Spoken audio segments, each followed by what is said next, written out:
I'm Greg Hunter. Welcome to USAWatchdog.com. With us, a personal friend of mine. He runs the website traderschoice.net. Just before we bring him on, I wanted to say that, I don't know, not that many interviews ago, I have him on as a regular every month or so, and he said when oil was, trading for about $26, $7, $8, $9 a barrel, somewhere that high 20s, he said they're going to let it, they're not going to, people are saying, it's going to go to 20, or it could go to 10. And you're like, no, this is it. It's going to go much higher from here. They have to drive it up. They have to. Kyle Bass also in the 20s was saying, so this guy's on par with a multi-billion-dollar hedge fund manager. I'm talking about Gregory Mannarino. Gregory Mannarino, thank you for joining us today on USAWatchdog.com. Great to be here, as usual, Greg. Thank you very much. Well, a couple of milestones. Last week, you called the market top on the Dow. I think it was like 18.3. That's holding. We'll get to that in a minute, but I want to talk to you about your oil call. Why, while everybody else is saying, when it was in the low 30s and the high 20s, I think it was the high 20s you came on today, then this is it. They're not going to let it go much lower than this. This is it. They got to drive it up. What's the idea? Why did they have to drive up the oil price? Was it exposure to financials? Is because the financial companies, the banks, had exposure to energy? Absolutely. Anyone who has even the slightest understanding of how all of this works, and there's not that many, honestly, people who do, unlike yourself, of course, and most of your guests, and probably most of your watchers. Look, I can't stress this enough. What people need to understand is the exposure with regard to the financial institutions and crude oil is epic. So understand, they will not, and I said this just like you just went over, they would not allow crude oil to fall anymore.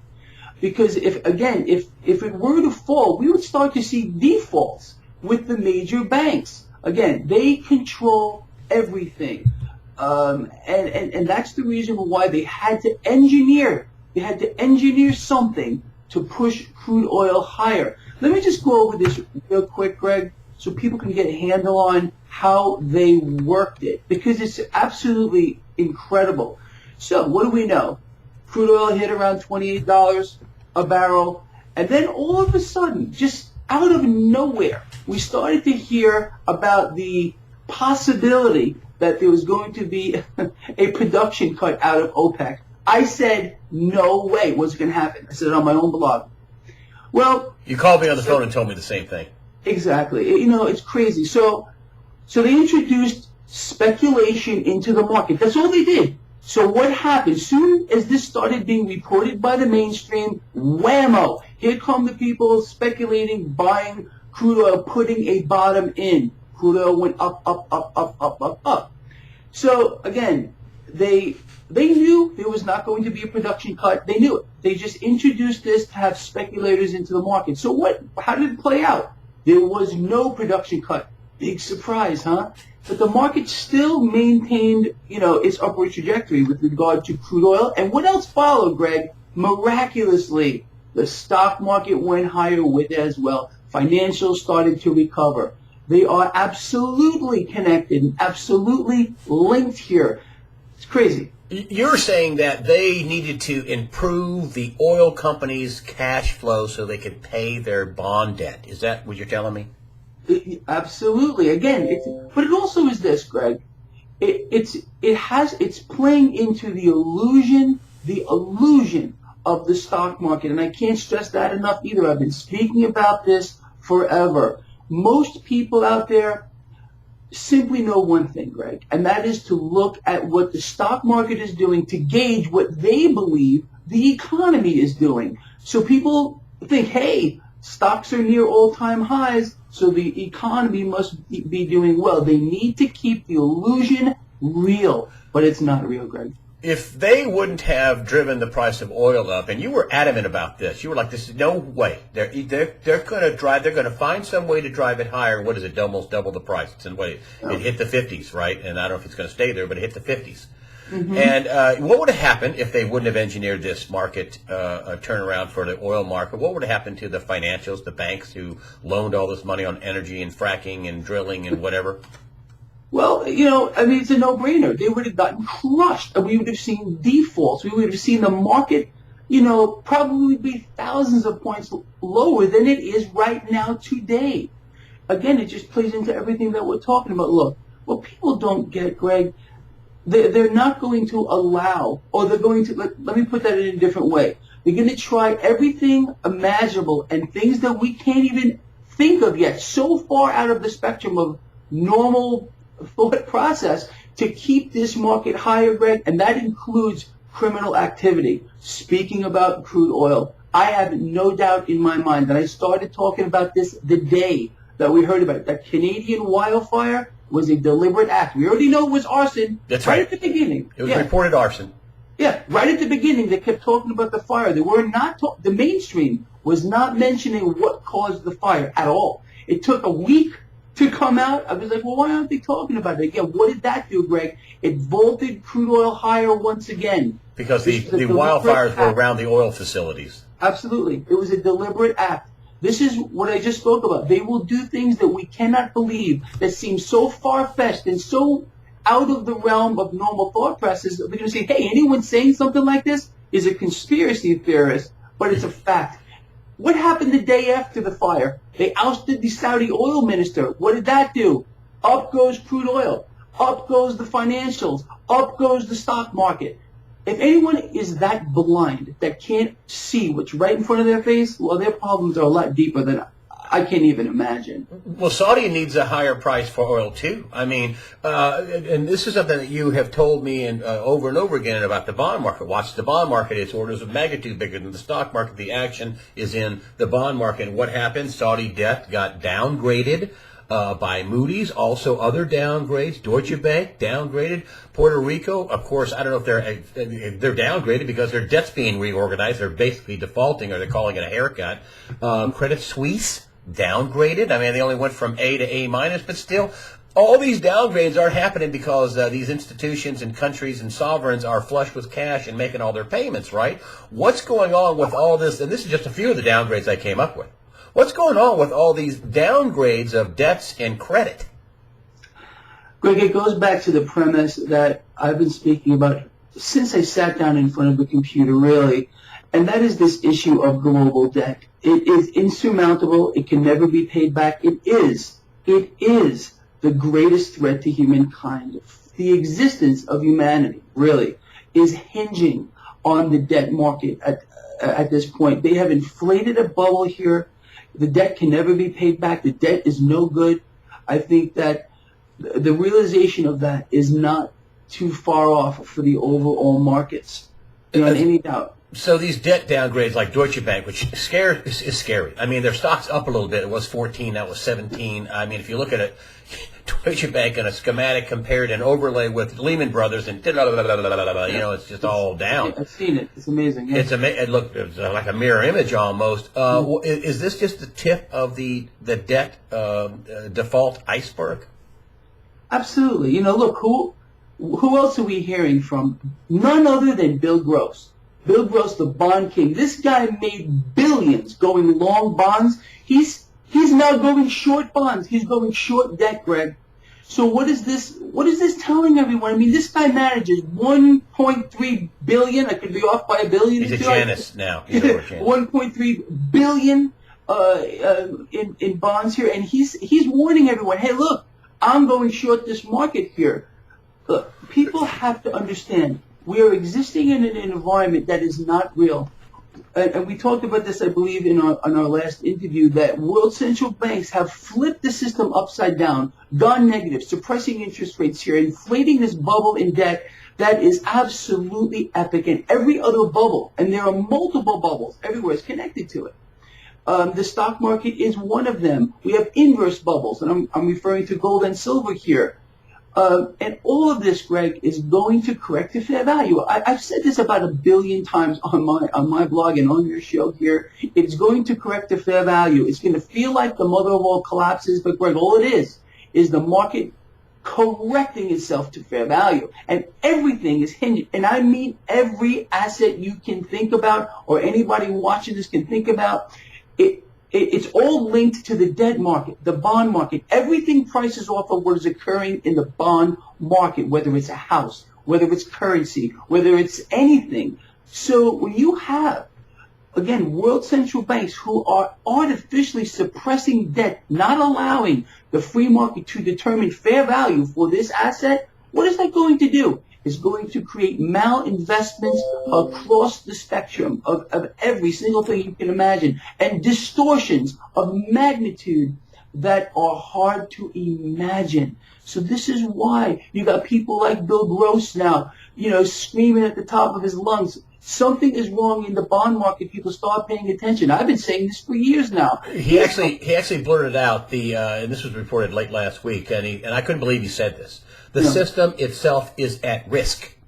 He's talking about systemic failure. Has he been sneaking peeks at your traderschoice.net video blogs and in our interviews? You think he's following that? I mean, that sounds like a conspiracy theory nut. I mean, if anybody else would have said that, they'd say, "Oh, come on, Bill Gross, the bond king. The system itself is at risk." What do you think's going through his head when he's saying that?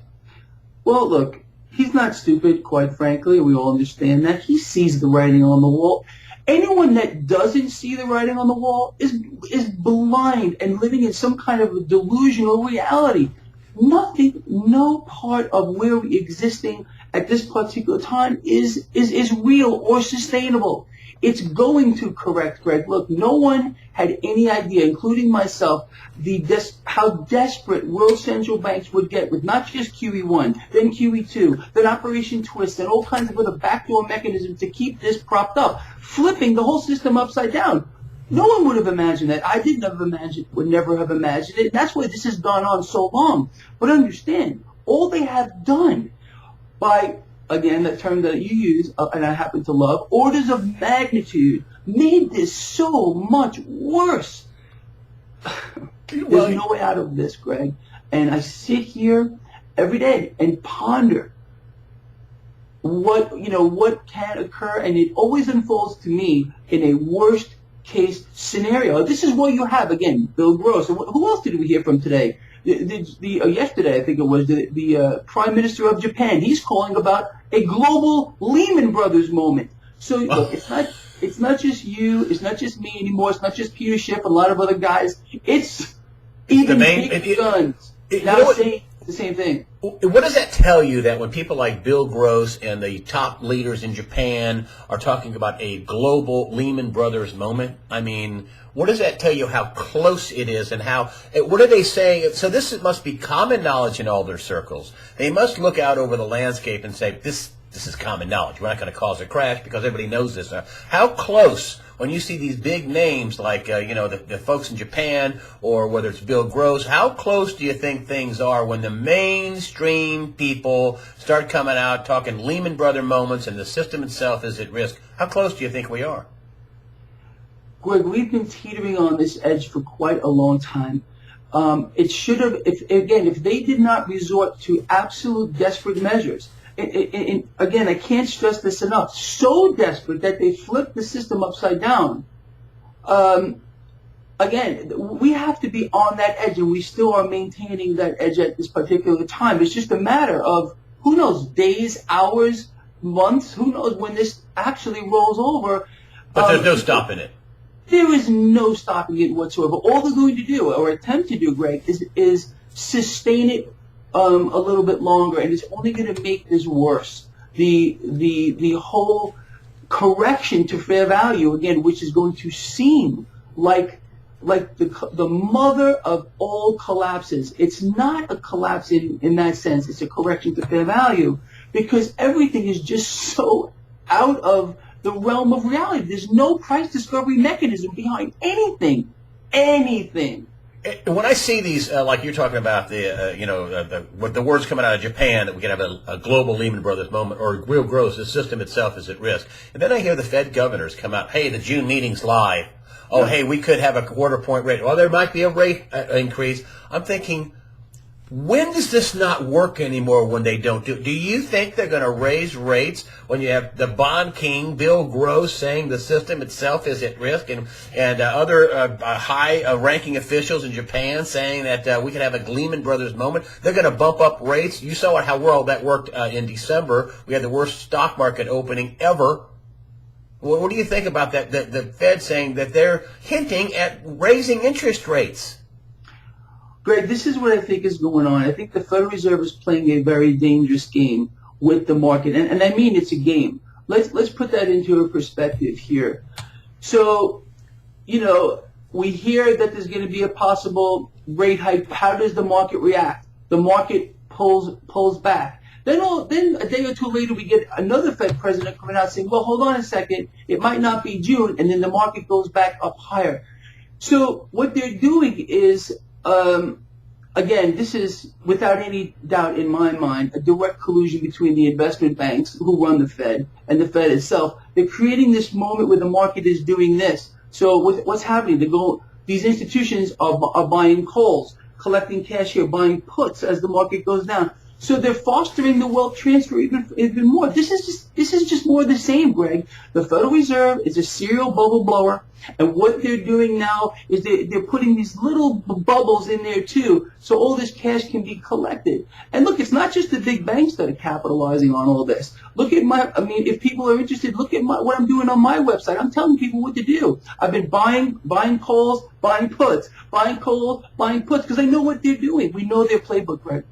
So is there going to be a rate hike in June? I doubt it. I don't care what comes Unless they want to crash the markets, right? I mean, they'll do it if they want to protect the dollar, maybe. I don't know, and crash the market. I mean, they'll do it if they want to crash the markets. It's about talk. Okay, one of the tools of the Federal Reserve is talking, and the market reacts to what they're saying. So they're going to continue to do this, whether they raise rates in June or not. Whether they really do it is something to be seen. Again, we heard about a December rate hike. It never happened. I don't care what it says on the Federal Reserve website or December this year, 16 December rate hike 16. Well, yeah. In December, remember they said they raised rates 1/4%. Never happened. Last December. You're saying? That's right. You're saying there's no. They say they did it, but there's no evidence of them doing it in the 10-year, the 5-year, the 30-year. There's no evidence in the bond market where they rates did. Went down. They went down. So again, I don't care what they say, Greg. Anyone could say anything. Anyone could post anything that they want. But it never happened. So I don't care. Also, what else never happened, Greg? Now that we're on the topic, has the Federal Reserve ever stopped quantitative easing? Well, we were told that they did, but here's the proof right here on your show that they never stopped. Well, how does the Federal Reserve keep interest rates low? Greg, they don't have any magical powers. They can't just make up a potion and drink it or whatever they need to do, and these yields are going to stay low. The Federal Reserve has to print the cash out of thin air and buy bonds with it. What does that sound like? It's quantitative easing. It has never, ever stopped, and it won't ever stop. And you're saying that if they put the bonds out for actual real bid, people will be like, wait a minute, hold on, I'm not buying that for that. You're saying the only buyers are the Fed right now. We're monetizing debt right now. That's what you're saying.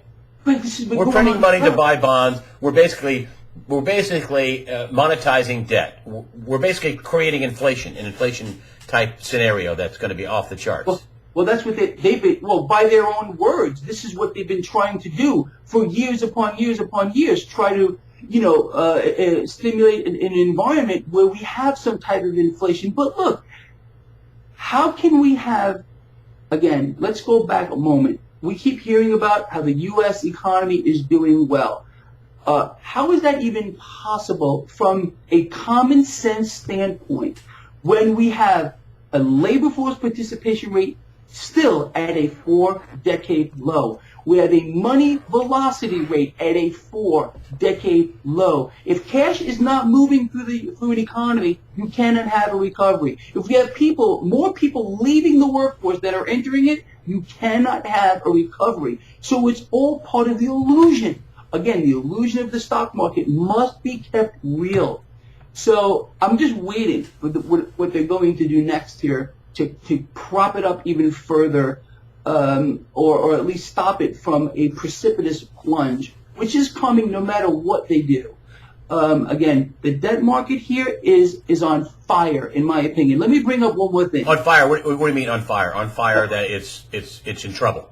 It's in big trouble here. Again, Bill Gross is sounding his alarm, but let me talk about another alarm that some other people are talking about, and I've been mentioning as well. It's the yield curve. The yield curve is flattening, Greg. What does that mean? People aren't interested in holding longer-term debt here. So when you start to see this kind of a movement where the yield curve gets flat like this is a bad, bad omen. We've seen this before. Just at the top of the dot-com bubble, we had a flat yield curve. In fact, it was inverted.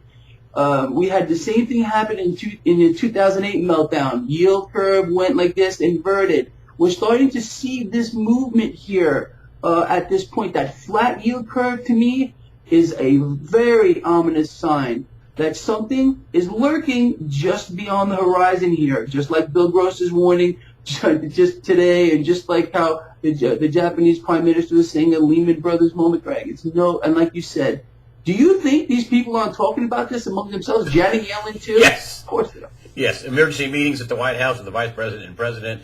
Of course, yes, 1,000 times yes. Your call, you did this about a little bit more than a year ago, a few days more than a year ago. You had a chart with this. You had research. You said right here the market is topping in May, and you used the Dow as your proxy. 18.3 on the Dow. We're at 17. I don't know, 8, 9, somewhere in that neighborhood. Do you think your call is going to hold? It's held for a year. Do you think it with Bill Gross saying the system itself is at risk? Do you think your call is going to hold? It's an interesting concept, Greg. It has held for a year. If they do not come up with some other way to continue to prop this market up, it will hold. But who knows what they're going to do next, Greg? I don't know. I wish I could tell you. I just am of the belief, at least at this point, that their level of desperation is now hitting a fever pitch. So they may throw something else here at the market to try to overtake the highs of last year. Will it work? I don't know. Well, you said that at some point the QE is going to turn into poison. That was your quote. The QE at some point, the money printing, the QE is going to turn to poison. What happens if what they do sends a shockwave like, oh my gosh, they're going to do this. Oh my gosh, sell. That's the moment. Are we approaching a moment with the QE where what they're doing to prop it up is going to turn to poison? Beyond any shadow of a doubt. Again, it's the bond market that everyone's screaming about right now. Something is going wrong here in the bond market. You think the next thing they may do, or one of the next few things they may try to pull off to prop this up, may turn to absolute, hemlock. Greg, they have been poisoning this market here for years now. We've never seen anything like this in world history. It is unbelievable. It's a collective collusion between world central banks and their respective governments to inflate this global bubble in debt in an attempt to stimulate global growth. It has not worked. Look, it's very simple. If they could have fixed it, they would have fixed it by now, Greg. And they can't do it. And I've said this. Look, what people need to understand. Again, let me say this other phrase that's been coming out of my mouth since day one here. The 2008 event was the moment where it was over. It was the party over moment. So we're existing now in nothing, Greg, but a terminal side effect. It's a terminal side effect, and the 2008 event was, if you want to call it, the first stage of the major event that is coming. They've tried to reinflate bubbles. They've been very successful in reinflating a stock market bubble on the back of a debt bubble, which is unlike anything we've ever seen. They've reinflated a housing bubble as well. They've created inverse bubbles. Nothing is real. Multiple bubbles, and everywhere you want to look. Not one single asset, not one, has any real price discovery mechanism behind it. So what does that mean? Again, all of this is going to correct to fair value, Greg. There's no doubt about it. Bill Gross's warning about the bond market. I mean, that's his thing. I watch the bond market every day. It helps me decide how I'm going to play this market. And again, it's all playing in concert together. It's all going to collapse at the same time. All going to collapse at the same time. Sorry. One of the things, I'm sorry to interrupt. Sorry, because you did.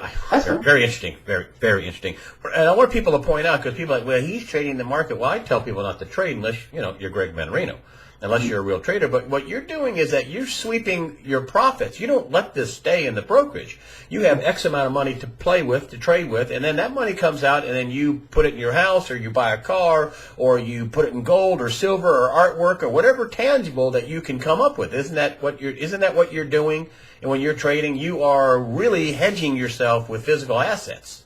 Absolutely. And this is what I tell people they should be doing. First of all, you're right. Look, trading these markets is not for everyone. It takes an enormous amount of work to try to, gain an edge here. And you don't win all the time. No one does. I don't care who you are. Not even the big banks win all the time, although in the long run they do, because they get paid back by who? Us. We bail them out.